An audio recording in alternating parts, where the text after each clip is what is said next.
For many classical musicians, playing in a modern church worship setting may be challenging, but not for the reason that you might think. It doesn't come from a lack of talent or understanding music theory, but instead, it comes from reading music.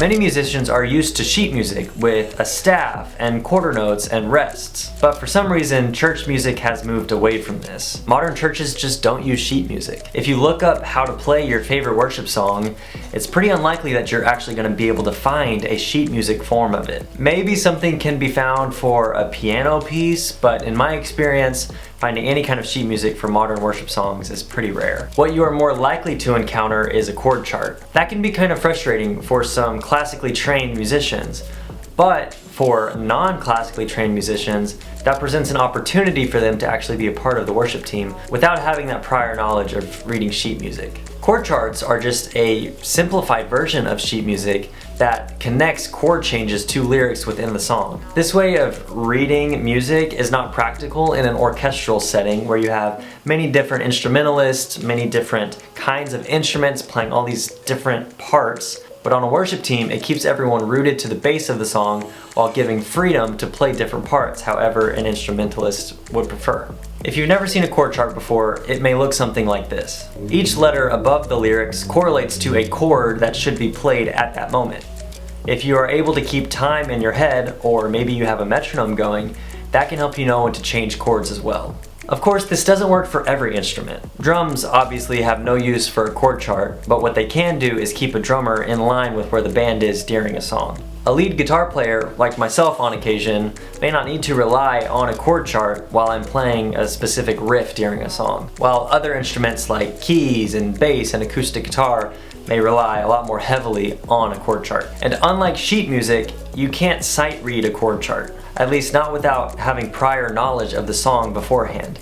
You need to have listened to the song before you're able to translate what's on a chord chart into actually sounding correct. I would argue that one of the most important rules of being on a worship team is that you need to listen to a song before you get to practice. You can't just show up to practice, look at a chord chart, and expect to play it the way that it was written in the song. While a chord chart is a helpful tool, I would challenge you to memorize your parts so that you're not staring at a chord chart while you're playing during a Sunday service or any other time you might be playing. Overall, a chord chart is a great starting place to keep a band together during a song. Once you get comfortable using a chord chart, there are some next steps to develop as a worship leader. Chord charts have some drawbacks. What if you change keys? What if different instruments in the band are transposed to something else, like a guitar player using a capo, for instance? All of a sudden, a chord chart in G is no longer applicable if you want to play a song in A instead. Unless, of course, you're using a capo, but let's pretend you aren't. And then what do you do if you're now playing a song in a different key than you had originally set?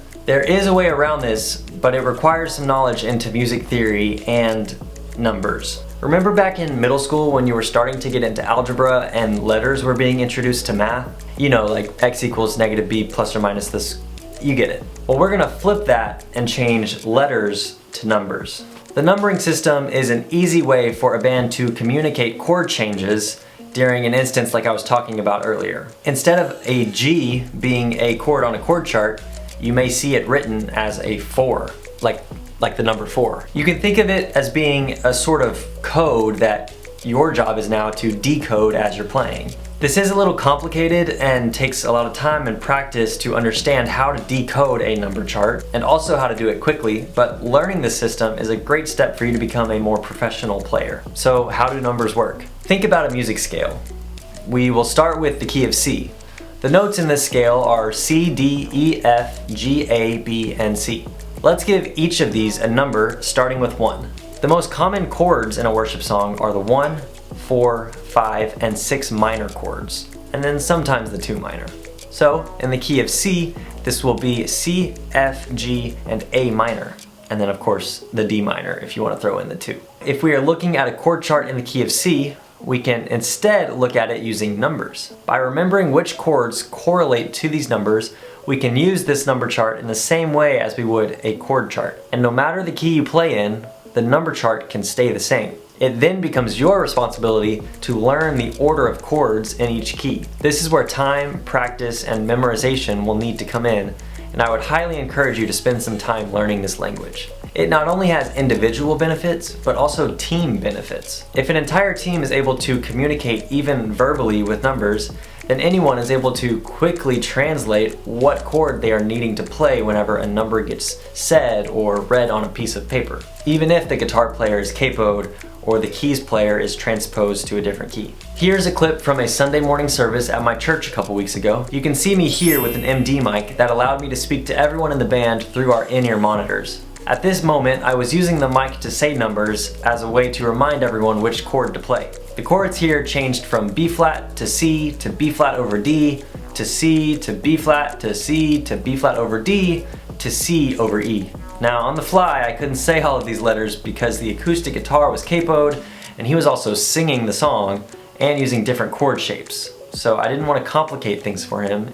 Instead, I used a 4 in place of B flat and 4 over 6 in place of B flat over D. All of that was to say that the number system is a language of music that my whole team understands, and it gives them the freedom to play their parts however they believe is best. Now, that was a lot of information, but I hope you can take something away from this video. Ultimately, I challenge you, or maybe even your whole worship team, to learn how to use numbers. I definitely feel that it is a step in the right direction towards professionalism in live music. Even if you play somewhere other than church, maybe you just play at a local bar or a local concert venue, you can still use this method while you're there. I'm sure many famous musicians know how to use the number system. But thank you so much for watching. If you have any questions at all, please leave a comment below and I'll be sure to get back to you. And if videos like this are helpful, please consider subscribing. I'm trying to hit 400 subscribers by the end of the month, and I'm not sure if I'll actually get there, but it would be really cool for my long-term goals if we're able to hit that mark. All right, thanks again and have a good one.